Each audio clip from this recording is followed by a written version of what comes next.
మీరు మీ జీవితంలో కార్యం జరగాలంటే దేవుని యొక్క మాట సంపూర్ణంగా మీరు నెరవేర్చినటువంటి వారుగా ఉండాలి. అంటే మనము 7 మార్లు అంటే సంపూర్ణత గుర్తుగా ఉన్నది కనుక మీరు దేవుని యొక్క మాటను సంపూర్ణంగా వినండి. కొన్ని మాటలు విని కొన్ని విడిచిపెట్టడం కాదు, కానీ అన్ని మాటలు వినడం మనం నేర్చుకోవాలి.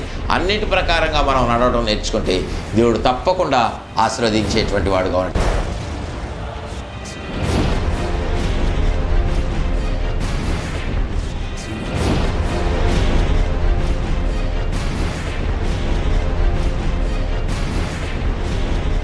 ప్రియమైన దేవుని బిడ్డలారా, బైబిల్ గ్రంథంలో ఉన్నటువంటి 7 సంఖ్యకు మరొక మాట మనము ప్రాముఖ్యతను చూపించేటువంటి మరొక మాటను మనము లేఖనంలో చూసినట్లయితే ప్రకటన గ్రంథము 5వ అధ్యాయము 6వ వచనంలో వ్రాయబడినటువంటి వచనాన్ని చూస్తే మనకు మరొక సంగతి అర్థమవుతా ఉన్నది. చూడండి, ఆ లేఖన భాగాన్ని మనం చూసినట్లయితే ప్రకటన గ్రంథము 5వ అధ్యాయము 6వ వచనాన్ని మనం చదువుకున్నట్లయితే, మరియు సింహాసనమునకును ఆ 4 జీవులకును పెద్దలకును మధ్యను వధింపబడినట్లుండిన గొర్రెపిల్ల నిలిచి ఉండుట చూచితిని.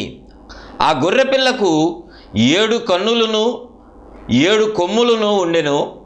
ఆ కన్నులు భూమి యందంతటికి పంపబడిన దేవుని 7 ఆత్మలు. ప్రియమైన సహోదరి సహోదరులారా, యోహాను కలిగినటువంటి ప్రత్యక్షతల్లో, ప్రకటన గ్రంథంలో వ్రాయబడినటువంటి ఆ ప్రత్యక్షతల్లో మరొక మాట ఇక్కడ 7 యొక్క ప్రాముఖ్యతను మనకు తెలియజేస్తూ ఉంది. యోహాను సింహాసనమునకు 4 జీవులకు పెద్దలకు మధ్య ఒక దృశ్యాన్ని చూస్తున్నటువంటి వాడుగా ఉన్నాడు.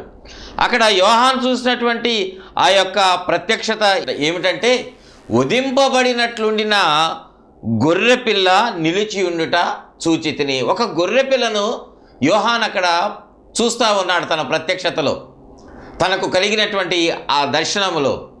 అయితే ఆ గొర్రెపిల్ల ఎలా ఉన్నదంటే వధింపబడిన గొర్రెపిల్లగా యోహాను దానిని మనకు పరిచయం చేస్తూ ఉన్నాడు. ప్రియమైన దేవుని బిడ్డలారా, అయితే ఆ గొర్రెపిల్లకు ఏ గొర్రెపిల్ల అయితే వధింపబడినట్లుగా ఉన్నదో యోహాను తన ప్రత్యక్షతలో చూసినటువంటి వాడుగా ఉన్నాడో, ఆ గొర్రెపిల్లకు 7 కొమ్ములు ఉన్నాయి, 7 కన్నులు ఉన్నాయని లేఖనం మనకు ప్రకటన గ్రంథంలో యోహాను తెలియజేస్తాను. ప్రియమైన సహోదరి సహోదరులారా, ఈ వధింపబడినటువంటి గొర్రెపిల్లకు 7 కొమ్ములు 7 కన్నులు కనిపిస్తూ ఉన్నాయి. అయితే ఈ వధింపబడిన గొర్రెపిల్ల ఎవరు?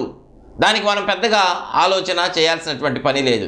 గొర్రెపిల్ల అంటే మనము కొంచెము అనుమానంగా ఉంటుందేమో, కానీ వధింపబడినటువంటి గొర్రెపిల్ల అంటే తప్పకుండా ప్రభు అయినటువంటి యేసుక్రీస్తు వారే. ఎందుకంటే ఆయన గొర్రెపిల్లగా ఈ లోకంలో ఉన్నప్పుడు పోల్చబడ్డాడు.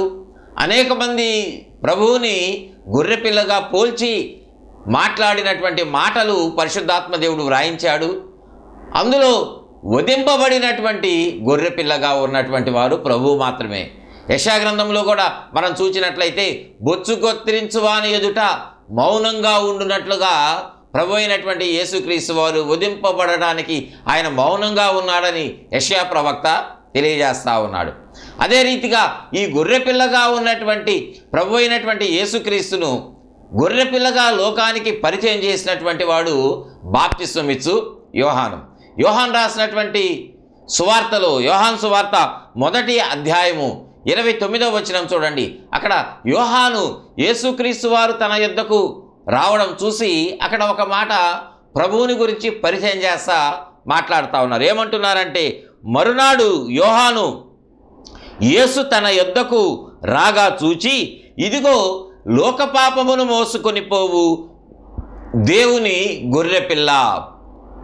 ప్రియమైన దేవుని బిడ్డలారా, ఇక్కడ ప్రభువుని యోహాను ఎలాగ పరిచయం చేస్తూ ఉన్నాడు? తన యొద్దకు వస్తున్నటువంటి ప్రభువును చూసి అంటున్నటువంటి మాట ఏంటంటే, లోక పాపమును మోసుకొని పోవు దేవుని గొర్రెపిల్ల. ప్రియమైన దేవుని బిడ్డలారా, యేసుక్రీస్తు వారు ఎవరి గొర్రెపిల్లగా ఉన్నారంటే దేవుని గొర్రెపిల్లగా ఉన్నారు. ఆయన ఈ లోకానికి ఎందుకు వచ్చారు ప్రభు అంటే, వధింపబడడానికి, ఆయన చనిపోవటానికి, మన కొరకు తన ప్రాణాన్ని అర్పించడానికి వచ్చినటువంటి వారుగా ఉన్నారు. మెటుకు ఇక్కడ వ్రాసినటువంటి ఆ వచన భాగ ప్రకారంగా లోక పాపమును మోసుకొని పోయేటువంటి దేవుని గొర్రెపిల్లగా అక్కడ యోహాను ప్రభువుని పరిచయం చేస్తూ ఉన్నారు. అలానే ఇదే అధ్యాయము, మొదటి అధ్యాయము యోహాను సువార్తలోనే 36వ వచనంలో కూడా అక్కడ వ్రాయబడినటువంటి మాట, అతడు నడుచుచున్న యేసు వైపు చూచి ఇదిగో దేవుని గొర్రెపిల్ల అని చెప్పెను. ప్రియమైన దేవుని బిడ్డలారా, నడుస్తూ వస్తున్నటువంటి యేసుక్రీస్తు వారిని చూచి అక్కడ మరొకసారి యోహాను ఏమంటాడంటే ఇదిగో దేవుని యొక్క గొర్రెపిల్ల అని యోహాను బాప్తిస్మిచ్చి యోహాను అక్కడ పరిచయం చేస్తా ఉన్నాడు. ప్రియమైన దేవుని బిడ్డలారా, ఇలాగా లేఖనాలు ప్రభువుని గురించి ఏమని తెలియజేస్తా ఉన్నాయంటే దేవుని గొర్రెపిల్ల, వధింపబడినటువంటి గొర్రెపిల్లగా పరిచయం చేస్తా ఉన్నాయి. అందుకే ఆ గొర్రెపిల్లని గురించే అపోస్తులుడైనటువంటి యోహాను కూడా తను వ్రాసినటువంటి పత్రికలో ఒక మాట తెలియజేస్తా ఉన్నాడు. ప్రభువుతో నడిచినటువంటి వాడు, 3.5 సంవత్సరాలు ప్రభువుతో తిరిగినటువంటి వాడు, ప్రభువు యొక్క సేవను, పరిచర్యను, ఆయన యొక్క త్యాగమును, సమస్తమును, ఆయన బోధను విని అన్నీ చూసినటువంటి వాడు ప్రత్యక్షంగా. అందుకే యోహాను తను రాసినటువంటి పత్రికలో, పేతురు రాసినటువంటి మొదటి పత్రిక మొదటి అధ్యాయములో 19వ వచనంలో ఏమని వ్రాయబడి ఉన్నదంటే చూడండి లేఖనము, అమూల్యమైన రక్తము చేత అనగా నిర్దోషమును నిష్కళంకమునగు గొర్రెపిల్ల వంటి క్రీస్తు రక్తము చేత మీరు విమోచింపబడితిరి అని మీరు ఎరుగరా. ప్రియమైన దేవుని బిడ్డలారా, ఇక్కడ అపోస్తులైనటువంటి పేతురు అంటున్నటువంటి మాట, గొర్రెపిల్లగా ఉన్నటువంటి ప్రభు యొక్క రక్తము అమూల్యమైనటువంటి రక్తము. ఆ మాట తెలియజేసి అంటున్నటువంటి మాట ఏంటంటే, ఆ గొర్రెపిల్ల ప్రభువారు ఎలా ఉన్నారంటే నిర్దోషమగు నిష్కల్మషమైనటువంటి, కల్మషము లేనటువంటి, అపరాధము లేనటువంటి గొర్రెపిల్ల వంటి క్రీస్తు రక్తం చేత మీరు విమోచించబడ్డారని తెలియజేస్తున్నారు. ప్రియమైన దేవుని బిడ్డలారా, మనం చదివినటువంటి 3 మాటలు, యోహాను చెప్పినటువంటి మాటను బట్టి కానివ్వండి, యెషయా ప్రవక్త చెప్పిన మాటను బట్టి కానివ్వండి, పేతురు చెప్పినటువంటి మాటలను బట్టి కానివ్వండి, మనం చూస్తే ప్రభు ఎలా ఉన్నారంటే గొర్రెపిల్లగా మనకు ఉన్నారు. అయితే నేటి దినాన మన యొక్క ప్రాముఖ్యత, మనము బైబిల్లో ఉన్నటువంటి 7 యొక్క ప్రాముఖ్యతను గురించి ధ్యానం చేసుకుంటున్నటువంటి భాగంలో గొర్రెపిల్లకు అనగా ప్రభువుకి అక్కడ ఏం కనిపిస్తూ ఉన్నాయంటే, ఆయన గొర్రెపిల్ల ఏం కలిగినటువంటిదిగా ఉన్నదంటే 7 కొమ్ములు 7 కన్నులు కలిగినటువంటిది ఇవి మనం చూస్తాం. ప్రియమైన సహోదరి సహోదరులారా, మనం ఒక మాట గమనించినట్లయితే ఈ అనేక సార్లు మనం ఇంతకుముందు కూడా చెప్పుకున్నాం, 7 అనేటువంటి సంఖ్య సంపూర్ణతకు గుర్తుగా ఉన్నది. 7 అనేటువంటిది పరిపూర్ణతకు అది ఒక గుర్తుగా, సాదృశ్యంగా లేఖనాలు మనకు తెలియజేస్తూ ఉన్నాయి. ప్రియమైన దేవుని బిడ్డలారా, ఇక్కడ ప్రభువారికి 7 కొమ్ములు ఉన్నట్లుగా మనము చూస్తూ ఉన్నాం. ప్రియమైన సహోదరి సహోదరులారా, కొమ్ము అనేటువంటిది దేనికి గుర్తుగా ఉన్నది? లేఖనము కొమ్మును గురించి ఎలాంటి అర్థాన్ని మనకు తెలియజేస్తూ ఉందంటే, కొమ్ము అంటే అది శక్తికి గుర్తుగా ఉన్నది, కొమ్ము అంటే అధికారానికి సాదృశ్యంగా ఉన్నది. ఇక్కడ ప్రభువు 7 కొమ్ములను కలిగినటువంటి వారుగా ఉన్నారు అని తెలియజేస్తూ ఉన్నారు. గొర్రెపిల్లకు 7 కొమ్ములు ఉన్నాయంటే ప్రభువు 7 కొమ్ములు కలిగినటువంటి వారు అంటే అక్షరార్థముగా ఉన్నటువంటి కొమ్ము కాదు, కానీ ఆయన కొమ్ము అంటే శక్తి, అధికారం అని గుర్తు కనుక మనము ప్రభువు 7 కొమ్ములు ఆ గొర్రెపిల్ల కలిగినటువంటిదిగా ఉన్నది అంటే ప్రభు 7 కొమ్ములు కలిగినటువంటి వారుగా ఉన్నారని దాని అర్థం. అంటే దాని అర్థము సంపూర్ణంగా మనం గ్రహించినట్లయితే ప్రభువుకి ఉన్నటువంటి శక్తి సంపూర్ణమైనది. దేవునికి స్తోత్రం చెల్లిద్దాం, హల్లెలూయా. అలానే ప్రభువుకు ఉన్నటువంటి అధికారము సర్వాధికారము, సంపూర్ణమైనటువంటి అధికారము ఆయన కలిగి ఉన్నారు. ప్రియమైన సహోదరి సహోదరులారా, గొర్రెపిల్లకు 7 కొమ్ములు ఉన్నాయంటే వధింపబడిన గొర్రెపిల్లగా ఉన్నటువంటి ప్రభువు 7 కొమ్ములు అనగా ఆయన సర్వశక్తిమంతుడు, సర్వాధికారిగా ఉన్నటువంటి వాడు, సంపూర్ణమైనటువంటి అధికారము ప్రభువు కలిగినటువంటి వాడుగా ఉన్నాడని అది మనము గమనించాలి, జ్ఞాపకం చేసుకోవాలి. ప్రియమైన దేవుని బిడ్డలారా, ఈ యొక్క అధికారాన్ని గురించి మనము కొన్ని మాటలు లేఖనములో చూచినట్లయితే ఆయన ఏ ఏ విషయాల్లో అధికారాన్ని కలిగినటువంటి వారుగా ఉన్నారు? మొట్టమొదటిగా ఆయన ఈ లోకంలో ఉన్నటువంటి సమయంలో ఆయన దేవుని యొక్క రాజ్యాన్ని గురించి సువార్తను ప్రకటిస్తూ ఉన్నారు. ఆయన ప్రకటిస్తున్నటువంటి ఆ సమయంలో ప్రభువు యొక్క బోధ అనేక మందికి ఆశ్చర్యాన్ని కలిగించేటువంటిదిగా ఉన్నది. ఆ మాట మనము లేఖనాల్లో, సువార్తల్లో కూడా చూడొచ్చు. మత్తయి సువార్తలో ఒక మాట మనం చూసినట్లయితే మత్తయి సువార్త 7వ అధ్యాయము 28, 29 వచనాలు మనము చూచినట్లయితే యేసు ఈ మాటలు చెప్పి ముగించినప్పుడు జనసమూహములు ఆయన బోధకు ఆశ్చర్యపడుచుండిరి. ఏలయనగా ఆయన వారి శాస్త్రుల వలె కాక అధికారము గలవాని వలె వారికి బోధించెను. యేసుక్రీస్తు వారు ఆయన బోధిస్తూ ఉన్నప్పుడు అనేక ప్రాంతాల నుండి, సుదూరమైన ప్రాంతాల నుండి ప్రభు యొక్క మాటలు వినటానికి, ఆయన చెప్పేటువంటి బోధ వినటానికి అనేక మంది వస్తూ ఉన్నారు. ఆయన చేస్తున్నటువంటి ఆ బోధను విన్నప్పుడు వారందరూ ఆశ్చర్యపోతూ ఉన్నారు. కారణం ఏంటంటే వారు అంతకుముందు శాస్త్రుల యొక్క బోధలు, పరిసయ్యుల యొక్క బోధలు, యాజకుల బోధలు వారందరూ వింటూ ఉన్నారు. కానీ ప్రభు యొక్క బోధ విన్నప్పుడు వారు ఆశ్చర్యపోతూ ఉన్నారు. కారణం ఏంటంటే అక్కడ లేఖనం తెలియజేస్తూ ఉంది, ఆయన వారి శాస్త్రుల వలె కాక, అంటే అంతకుముందు ప్రజలందరూ ఎవరి బోధ అయితే విన్నారో వారి బోధకుల యొక్క బోధ వలె ప్రభు యొక్క బోధ అక్కడ కనబడటం లేదు. ఆయన యొక్క బోధ ఎలా ఉన్నదంటే అధికారము కలిగినటువంటిదిగా ఉన్నది. అంటే అంతకుముందు మాట్లాడినటువంటి వారి యొక్క బోధ వారు విన్నప్పుడు ఆ బోధలో అధికారం అనేటువంటిది లేదు. ఆ మాటలో వారు మాట్లాడిన మాటలో అధికారం లేదు. కానీ ఇక్కడ ప్రభువు మాట్లాడినప్పుడు ప్రభు యొక్క బోధ ఎలా ఉన్నదంటే అధికారంతో కూడింది. దేవునికి స్తోత్రం చెల్లిద్దాం. హల్లెలూయా. అందుకే ఆయన ఎటువంటి అధికారం ఉన్నాడు అంటే బోధ విషయంలో అధికారాన్ని కలిగినటువంటి వాడుగా ఒక మాటగా మనకు లేఖనంలో ఇక్కడ కనిపిస్తూ ఉంది. దేవునికి స్తోత్రం చెల్లిద్దాం. హల్లెలూయా.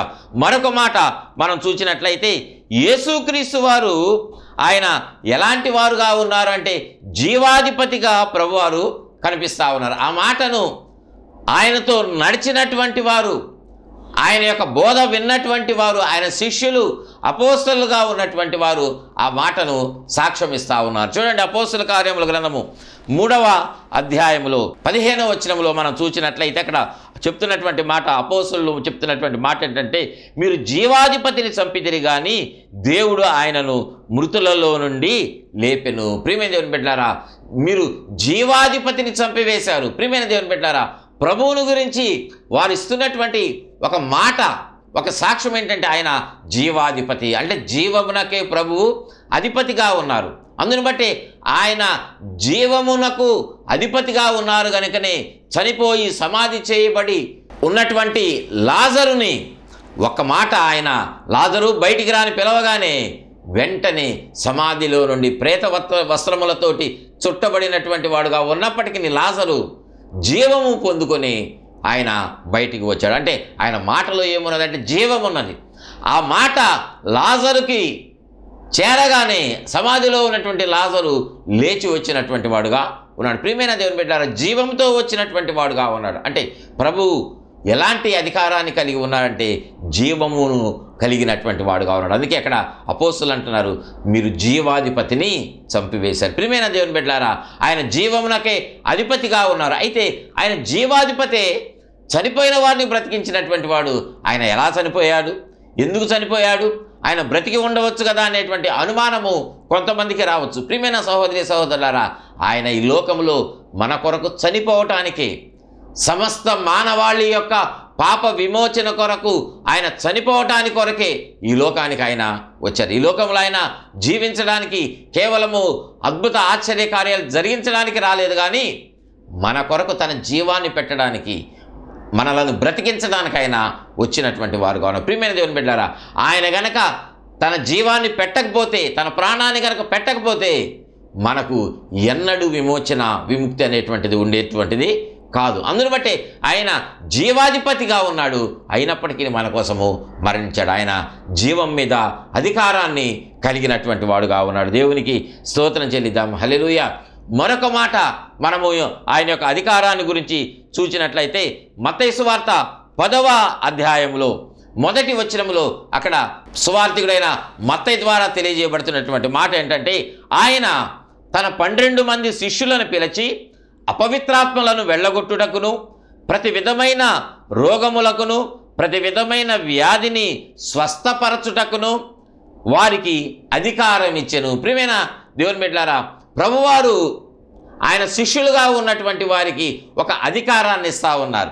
ఆ అధికారం ఏంటంటే ఇక్కడ వ్రాయబడినటువంటి మాట, ఆయన ఎవరైతే రోగగ్రస్తులుగా ఉన్నారో, ఎవరైతే అనారోగ్యంతో బాధపడతా ఉన్నారో వారి యొక్క అనారోగ్యమును తొలగించి సంపూర్ణమైన స్వస్థతను వారికి దయచేయటానికి తన శిష్యులకు ఆయన అధికారం ఇచ్చారు. అలానే ఎవరైతే దురాత్మల చేత బాధింపబడతా ఉన్నారో, అపవిత్రాత్మలు పట్టి వారు ఎంతో వ్యధ చెందుతా ఉన్నారు, సమాధానం లేకుండా ఉన్నారు, ప్రియమైన దేవుని బిడ్డలారా, వారందరికీ విముక్తి కలుగ చేయటానికి అపవాది యొక్క బారి నుండి, అపవాది యొక్క చెర నుండి, అపవిత్రాత్మల నుండి, దురాత్మలు పట్టినటువంటి స్థితిలో ఉన్నటువంటి వారిని విడిపించడానికి, వారి యొక్క రోగములను తీసివేయటానికి ఆయన తన శిష్యులకు ఆజ్ఞ ఇచ్చి వాటి మీద అధికారం ఇచ్చారు. దేవునికి స్తోత్రం చెల్లిద్దాం. హల్లెలూయా.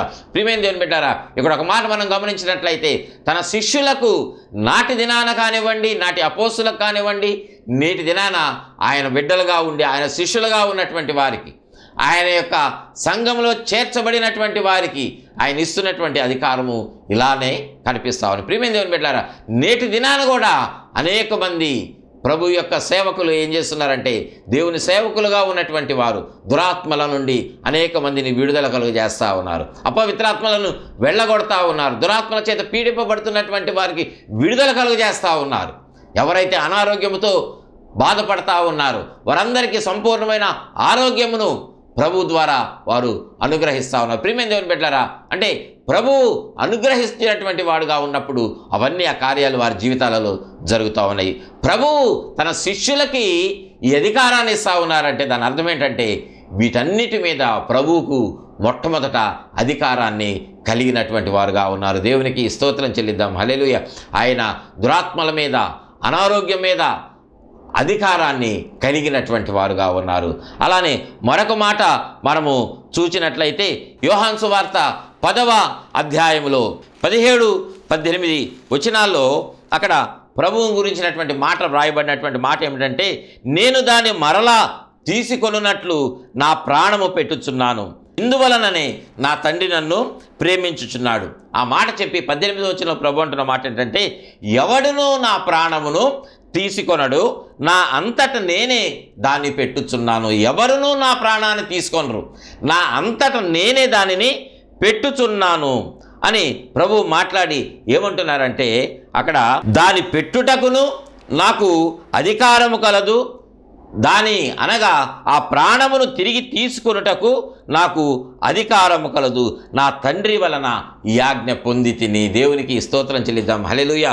యేసుక్రీస్తు వారికి ఉన్నటువంటి అధికారం ఎలాంటిదంటే, తన ప్రాణాన్ని పెట్టాలంటే ఆయనకు అధికారం ఉన్నది, తన ప్రాణాన్ని తీసుకోవాలన్నా కూడా, తిరిగి చనిపోయినటువంటి తన ప్రాణాన్ని తిరిగి పొందుకోవాలంటే, కోల్పోయిన ప్రాణాన్ని తిరిగి తీసుకోవడానికి కూడా నాకు అధికారం ఉన్నది, తండ్రి దగ్గర నుండి అధికారాన్ని నేను పొందుకున్నానని ప్రభువు మాట్లాడుతూ ఉన్నారు. ప్రియమైన దేవుని బిడ్డారా, ఆయన సర్వాధికారి. అంటే ఆ 7 కొమ్ములు దేనికి సాదృశ్యంగా ఉన్నాయంటే అధికారానికి, ప్రభువుకున్నటువంటి సంపూర్ణమైనటువంటి అధికారానికి గుర్తుగా ఉన్నాయి.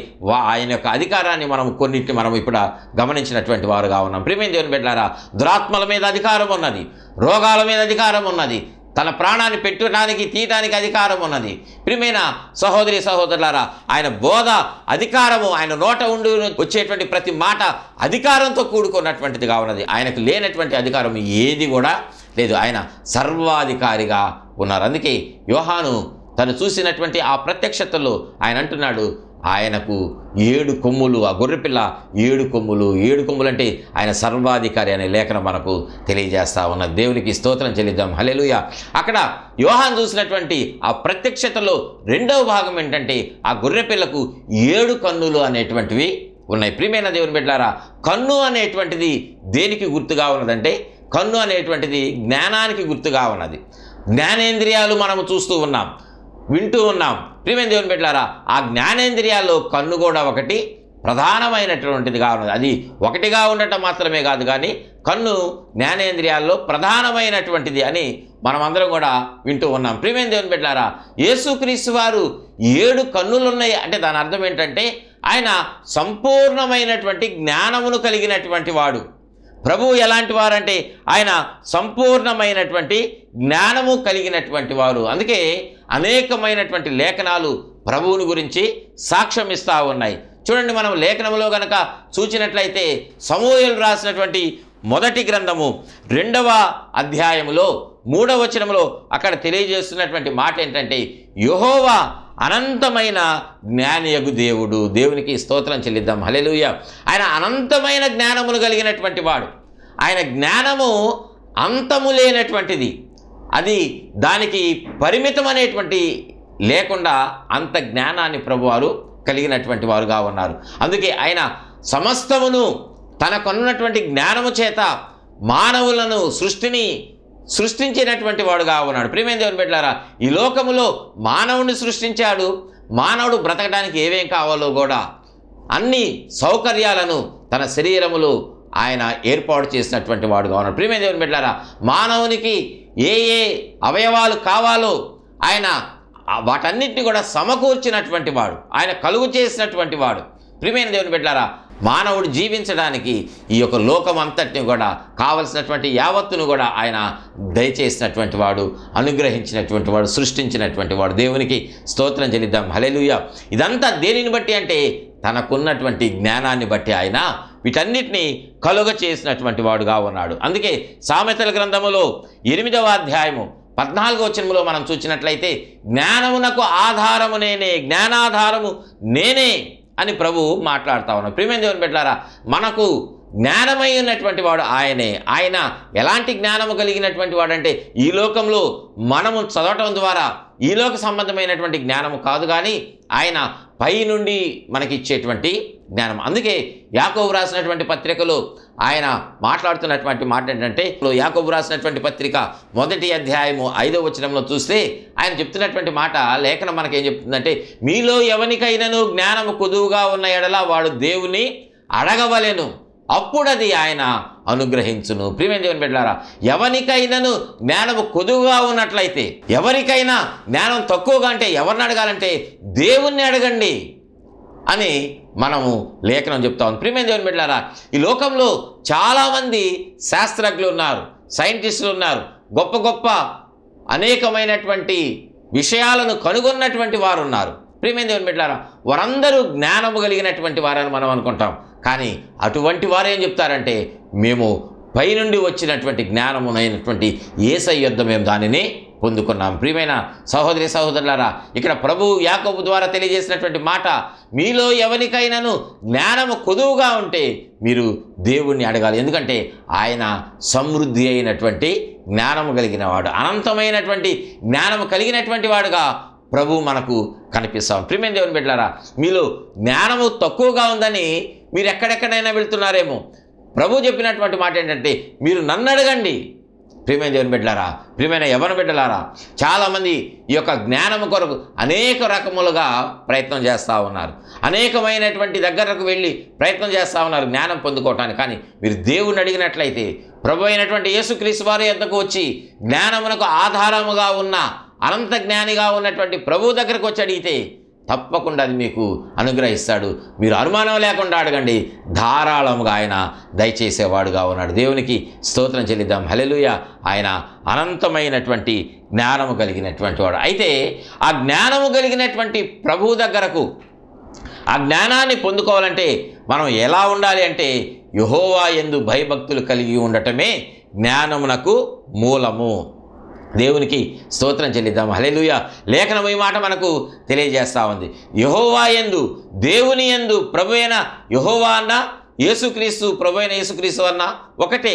ప్రియమైన దేవుని బిడ్డలారా, ఆయన తండ్రి అయిన దేవుడుగా ఉన్నాడు, యెహోవా అని పిలువబడతా ఉన్నాడు. ఈ లోకంలో మానవునిగా జన్మించినప్పుడు ఆయనకొక పేరు కూడా పెట్టబడింది, అదే ప్రభు అయినటువంటి యేసుక్రీస్తు వారు. ప్రియమైన దేవుని బిడ్డలారా, అందుని బట్టి మీకు జ్ఞానం తక్కువగా ఉంటే మీరు యేసయ్య దగ్గరకు వచ్చి ప్రార్థన చేయండి, ఆయన వాటిని అనుగ్రహించేవాడుగా ఉన్నాడు. మీరు దేవుని యందు భయభక్తులు కలిగి ఉండండి.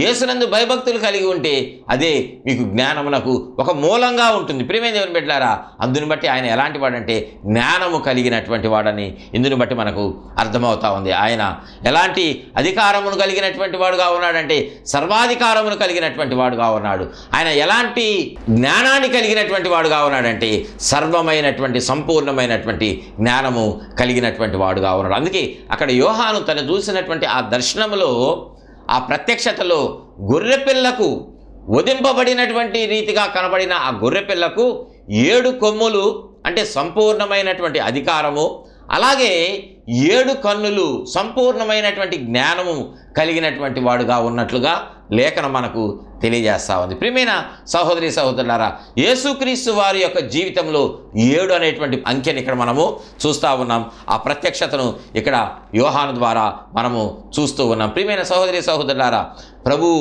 ఆయన సర్వాధికారిగా ఉన్నారు. ఆయన సంపూర్ణమైనటువంటి జ్ఞానము కలిగినటువంటి వారుగా ఉన్నారు. మరొక మాట ఇందులో భాగంగా మనం చదివినట్లయితే, మనం చదివినటువంటి మూలవచన భాగము ప్రకటన గ్రంథము 5వ అధ్యాయము 6వ వచనము చివరిలో, ఆ కన్నులు భూమి అందంతటికీ పంపబడిన దేవుని 7 ఆత్మలు. ప్రియమైన సహోదరి సహోదరులారా, ఆ కన్నులు ఎలాంటివిగా ఉన్నాయంటే భూమి అందంతటికీ పంపబడిన 7 ఆత్మలు అని తెలియజేయబడుతున్నాయి. అంటే 7 ఆత్మలు అంటే సంపూర్ణమైనగా ఆ ఆత్మలు కనిపిస్తూ ఉన్నాయి. అంటే అవి పరిశుద్ధాత్మ దేవునికి సాదృశ్యంగా కూడా మనము చెప్పుకోవచ్చు. చూడండి, మనము ప్రకటన గ్రంథంలో కూడా చూసినట్లయితే అక్కడ ఇదే మాట తెలియజేయబడతా ఉంటుంది. అదే రీతిగా ప్రకటన గ్రంథంలో మనం చూసినట్లయితే మొదటి అధ్యాయంలో 4వ వచనంలో చూసినట్లయితే, వర్తమాన భవిష్యత్ కాలములలో ఉన్నవాని నుండి ఆయన సింహాసనము ఎదుట ఉన్న 7 ఆత్మలుండియు, సింహాసనము దగ్గర ఉన్నటువంటి 7 ఆత్మలు అని ఇక్కడ యోహాను తను పొందినటువంటి ఆ ప్రత్యక్షతలో భాగంగా చూస్తూ ఉన్నాం. అంటే అవి అన్నీ కూడా ఎలా ఉన్నాయంటే ఆత్మలు పరిశుద్ధ ఆత్మ దేవునికి గుర్తుగా మనము చూస్తూ ఉన్నాం. అలాగే మనము ఈ యొక్క 7 ఆత్మలు పరిశుద్ధాత్మ సంపూర్ణమైనటువంటి ఆత్మగా దానిని మనము గుర్తించవచ్చు. ప్రియమైన దేవుని బిడ్డలారా, ఈ యొక్క 7 కన్నులు 7 కొమ్ములు, ఆయన సర్వాధికారమును సర్వజ్ఞానమును కలిగినటువంటి వాడు, సంపూర్ణమైనటువంటి ఆత్మను కలిగినటువంటి వాడుగా ఉన్నాడు. అందుకే 7 ఆత్మలను అక్కడ మనము లేఖనాల్లో చూస్తూ ఉన్నాం. ప్రియమైన దేవుని బిడ్డలారా, ఇటువంటి రీతిగా ఈ 2 మాటలకు మనము 7 యొక్క అంకెకు ఉన్నటువంటి ప్రాముఖ్యత మనకు తెలియజేస్తూ ఉన్నాయి కనుక, ప్రియమైన దేవుని బిడ్డలారా, సర్వాధికారి అయిన దేవుని యొద్దకు మీరు రండి, ఆయన అధికారంలోకి లోబడి నడవండి, అలానే ఆయన జ్ఞానం మీరు పొందుకోండి, మీ యొక్క మనోనేత్రాలు వెలిగింపబడిన మీదట ప్రభువును వెంబడించండి. అటువంటి కృపను ప్రతి ఒక్కరికి పరిశుద్ధాత్మ దేవుడు దయచేయునుగాక. ఆమేన్. ప్రార్థన చేసుకుందాం.